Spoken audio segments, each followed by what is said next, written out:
Barundi kazi banyarwanda b'umutima inshuti z'Uburundi eka abakunzi ba Fleury TV aho muherereye isi yose turabaramukije. Aya masanamu dutanguranye ni ibimaramare vya RDF FPR Inkotanyi igisirikare c'u Rwanda aho cakorewe akantu kataraboneka kuva intambara ya Kongo itanguriye, kuvaho umutwe wa M23 inyeshamba za M23 aribo RDF abasirikare b'u Rwanda bagiye kwatsa umuriro muri Kongo, ariko bibagira ko iyo kenshi wakije umuriro ube witeguriye kuwuzimya canke ube ufise ikintu bita extincteur. Ati rero vyagenze gute? Musanzwe mubizi ko M23 yafashe umuji wa Goma biworoheye, urasimba utarukira Bukavu biraworohera, aho abantu benshi uhereye ku bakongomani ubwabo naho igisirikare ca Kongo benshi abaturuka mu gihugu c'u Rwanda n'ibindi bihugu bimwe bavuga ati abasirikare ba Kongo na ba fake, aho abakongomani ubwabo bamwe bavuga ati abasirikare ba Kongo ni fake, ariko ntivyabujije kubatangaza bavuga ati n'abasirikare ba Kongo boba bari fake gushika hiyo Goma ntiyofatwa nkuko yafashwe, Bukavu ntiyofatwa nkuko yafashwe. Ariyo mpamvu kuva mu ndwi iheruka Kongo yafashe umugambi wo kuza uraca urubanza ikibiriraho ucira abasirikare abagenerali abakoroneli eka mapeta atandukanye bahise nko guta ingabo zabayoboka mu ntambara, bagasiga bapanze ibikoresho babipangiye M23 ikaziyo rikavuga ati ngo twakubise aduwi ngo he n'ibikoresho, bagakoresha amaterme bavuga ati ngo twabisanze mu ndaki ngo ku gasozi kanaka, kumbe ari abakoroneli bariye amafaranga ya M23 bagaca bakora ibintu byo kubasigira ibigwanisho. Aho rero uno munsi igisirikare c'u Rwanda RDF FPR Inkotanyi ngo bashatse kugira akantu k'ubwenge ngo bazunguruke ngo Uvira banserikere Uvira badaciye ngo mu barabara, ariko baca basanga umuntu yitwa General Yakutumba n'abamuyoboka abakongomani, imisore, inkumi, abamama, abapapa, eka umuntu wese w'umuvirira, eka umuntu wese ryahiye yashavujwe n'agasuzuguro k'igihugu c'u Rwanda Kagame na leta yiwe. RDF na FPR Inkotanyi byagiye kwempoza bagiye gushira mu gihugu ca Kongo, barabavugutira umuti gushika naho ibiziga by'abasoda b'u Rwanda bahisemwo ko umusoda wese yarokotse agenda yikorera mugenzi we kugira bigende guhambwa mu binogo, mu gifaransa bita ma fosse commune, mu binogo rusangi. Abasirikare ntibako barataha mu Rwanda, nikimenyamenya muheruka kubona amasanamu utureresi duto duca ku marezo sosio aho abamama, abavyeyi, abapapa n'abamama bagiye kwitura umushikiranganje wo kwivuna base w'u Rwanda Kabarebe, bamugira ati twereka abana bacu yo bagiye, turakumbuye abana bacu, mwabatwaye mutubwiye ngo mugiye gushinga umugwi w'abajene w'abantu bakiri bato mu Rwanda, muri terme y'u Rwanda akunda kuvuga ngo uvyiruko ngo kugira bazoze barafasha igisirikare c'u Rwanda canke leta y'u Rwanda kwigwanaho kwikingira. Kumbe mukora bategurira kubarungika muri Kongo, none ntituriko turanahamba, twereka abana bacu, dusubiza abana bacu, aho umunsi warangiye batugururiwe batanumvirijwe, bagandagaje ku marembo y'ubushiranganje bwo kwivuna basi mu gihugu c'u Rwanda. Ibimaramare rero sibindi ngizo ireresi sinkinamico abantu bavuga ati ni bifondano, ni montage na ma video yo mu mwaka uheze canke uriya. Ibi ni vyabaye ku munsi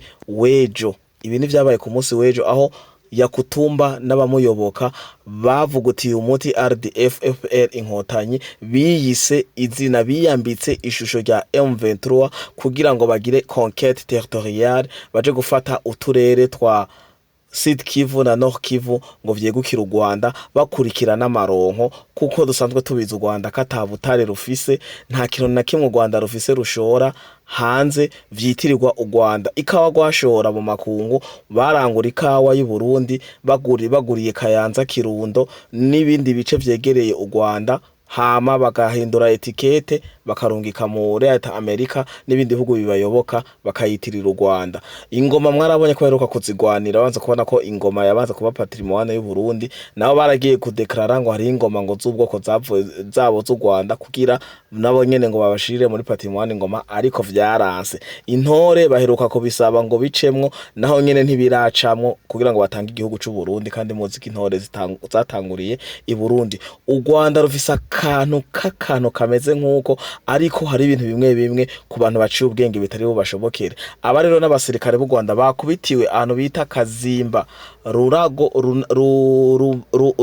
Rurago muri Kongo, ahantu bashatse ngo kuzunguruka bashike ibuvira badaciye mw'ibarabara, bakigwa n'abana bazi uturere kubasumba, barabanyukura gushika naho bavuze ati ibiziga ntihagire ikiziga na kimwe musigaza, kuko bari bambaye impuzu za RDF gisirikare c'u Rwanda.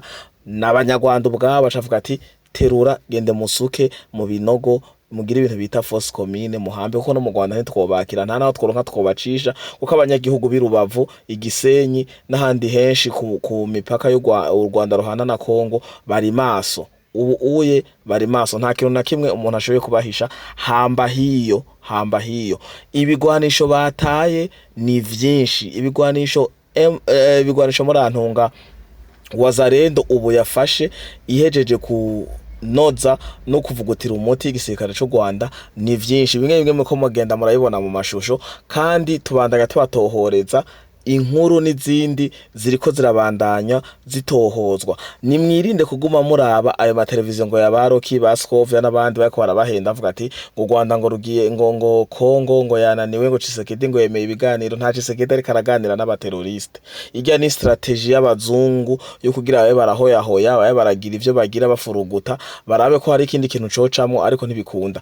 Kandi ata muntu umwe ariko arabahenda. Kare mwabona ama video asirikira haba Nyamurenge canke abanyarwanda bari muri Kongo, nibo bafata turya tu video ngona mventura ngo Wazalendo wanakimbia, wajeshi wa Burundi wanakimbia, sijui mventura imepaka mata, badendekeranya basubira bakina nkina mico. Vyabarangiranye ubu ayo majambo harayo muri ko murabona. Ubu hari ama video muri ko murabona, telefone zabo ntizigifata amasanamu, kata amasanamu yaba mventura canke FR inkotanyi canke RDF bariko barafata ngo barongike bavuga ati ehe bwa bundi Wazalendo ifadikanyije n'igisirikare c'u Burundi na SADC n'abandi bariko barafasha kugarukana umutekano mu gihugu ca Kongo. Ehera aba nabo bagize ukunuku bigaruriye uburere ubu umunota ku munota.